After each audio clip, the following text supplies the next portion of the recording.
một mình lạnh lẽo cô đơn nhận lấy mùi vị cô độc. Xuân đi thu lại đến đã biết bao năm tháng tuần hoàn, trong cơn say lại mơ rồi lại muốn uống thêm một ly, lại nhớ những ký ức chúng ta yêu nhau đắm say, lại mơ về câu hứa anh ơi đừng bao giờ.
Gau mong có bồi yo mà ly sinh giá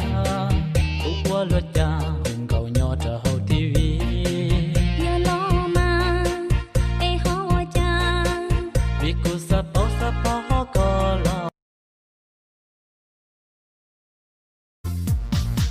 dị năng chung chung chỉ tu của màn chia đu dị năng chia rong tu phê đi cha yang mu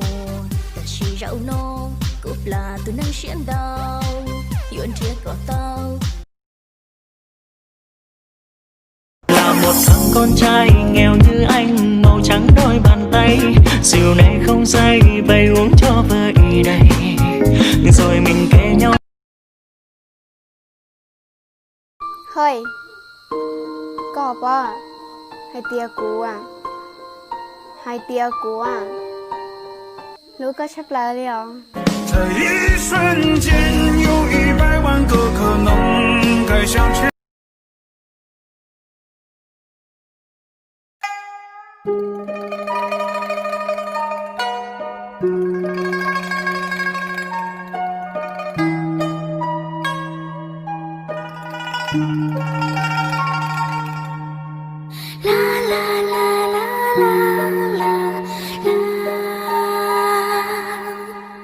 La